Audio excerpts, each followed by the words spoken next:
Assalamualaikum warahmatullahi wabarakatuh.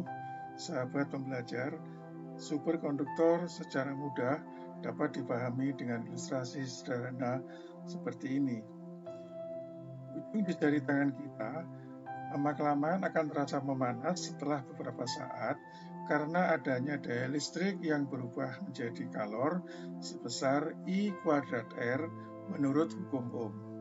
Sebaliknya, seandainya kawat diganti dengan superkonduktor, maka tidak akan ada kalor yang timbul karena superkonduktor tidak mempunyai hambatan listrik.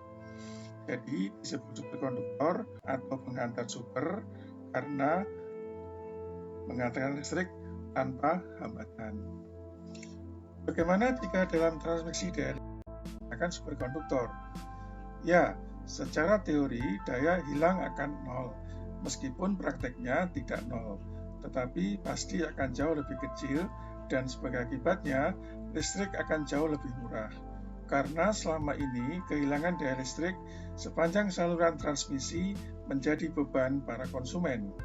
Persoalannya, superkonduktor saat ini masih sangat mahal dan masih banyak kendala secara teknologi.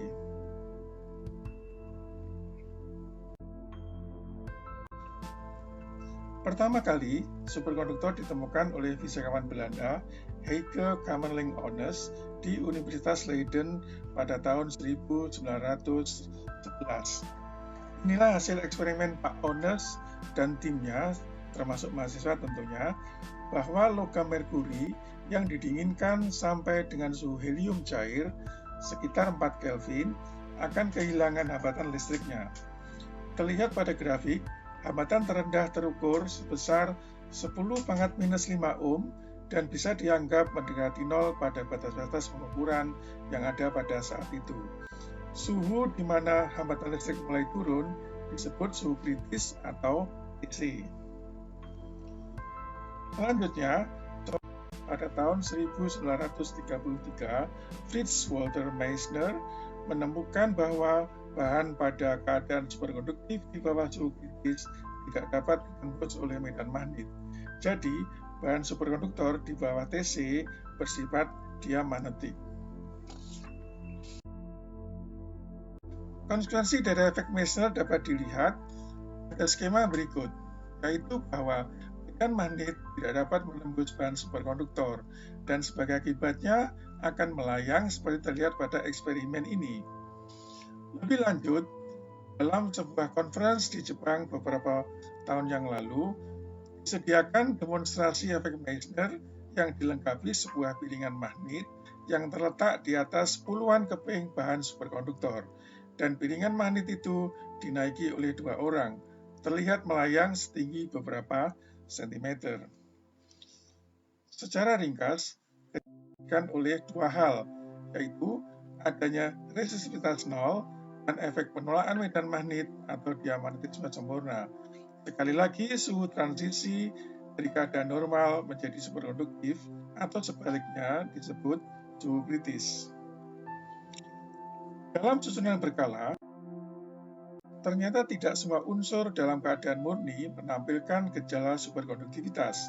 Unsur yang diberi warna biru bersifat superkonduktif pada suhu kritisnya masing-masing, sedangkan yang berwarna hijau akan menjadi superkonduktif di bawah tekanan tinggi, dan sisanya tidak bersifat superkonduktif.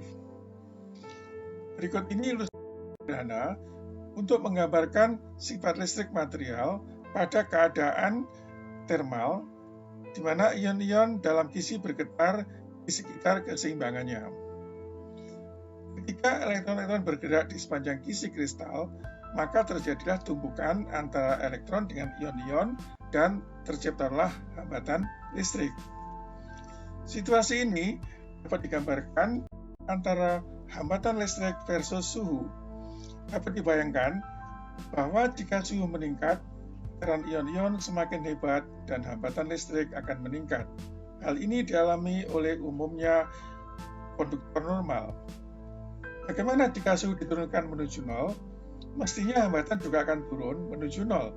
Tetapi dalam praktiknya tidak demikian, karena adanya impuritas atau faktor lain, misalnya kemagnetan.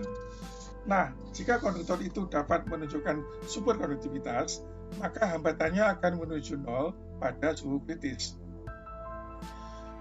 Cukup lama sejak ditemukan Pak Ones dan tim sampai teridentifikasi sejumlah bahan superkonduktor. Para ahli belum mengetahui dengan lengkap gejala hantaran super ini. Barulah pada tahun 1957, lahirlah kajian teoritis terkait superkonduktor oleh 3 orang, yaitu John Bardeen, Leon Neil Cooper, dan John Robert Schreiber, atau disingkat BCS. Dan akhirnya mereka mendapat hadiah Nobel. Menurut teori BCS, elektron sebagai pembawa muatan, sebagaimana dalam konduktor biasa, berpasangan sesama elektron dengan bantuan kisi ion dalam kristal, membentuk apa yang disebut pasangan Cooper atau Cooper pairs, yang bergerak dengan sifat gelombang sebagaimana digambarkan oleh mekanika kuantum dengan fungsi gelombang yang disebut parameter order. Sebagai ilustrasi, ion-ion dalam kristal relatif diam karena tidak ada energi termal, sehingga elektron bebas dapat melaju.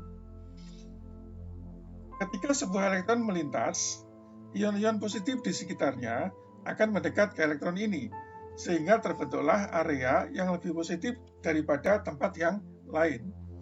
Keadaan ini akan menyebabkan elektron kedua tertarik oleh area yang positif yang disebabkan oleh elektron pertama, sehingga terjadilah pasangan Cooper, yaitu ikatan antar elektron yang dibantu oleh kisi atau ion, meskipun sesama elektron seharusnya saling menolak karena muatannya sama-sama negatif. Pasangan Cooper dapat terbentuk dengan jarak sejauh 100 sampai dengan 1000 deretan atom atau ion. Lebih lanjut, pembentukan pasangan Cooper tersebut telah mengubah status dari elektron tunggal menjadi berpasangan, sehingga secara fisika statistik telah terjadi perubahan dari fermion menjadi boson. Elektron sebagai fermion hanya dapat menempati setiap tingkat energi sebanyak 2 elektron dengan spin yang berlawanan ke atas dan ke bawah. Sebaliknya, boson dapat menempati suatu tingkat energi yang jauh lebih, yang jumlah partikelnya berapapun. Boson dapat menempati tingkat energi terendah pada suhu nol dengan jumlah partikel yang tidak terbatas. Dan keadaan ini merupakan kondensasi boson yang menghasilkan superkonduktivitas. Lebih lanjut, boson dalam jumlah yang sangat besar kondensasi akan bergerak oleh potensial listrik dan tidak merasakan adanya hambatan oleh ion atau kisi, sehingga hantaran listrik berlangsung tanpa hambatan. Inilah gejala superkonduktivitas menurut model BCS tadi. Dalam kristal, boson bergerak gelombang dan fungsi gelombang dengan fungsi gelombang yang disebut parameter order seperti telah dibahas sebelumnya. Kembali ke eksperimen di depan, kawat superkonduktor didinginkan, terjadilah aliran boson yang menggambarkan gejala superkonduktivitas. Dan pada suhu helium cair terjadilah aliran boson, sehingga superkonduktivitas itu tidak lain adalah hantaran boson terkondensasi. Demikian tutorial pada kesempatan ini, semoga bermanfaat. Terima kasih. Wassalamualaikum warahmatullahi wabarakatuh.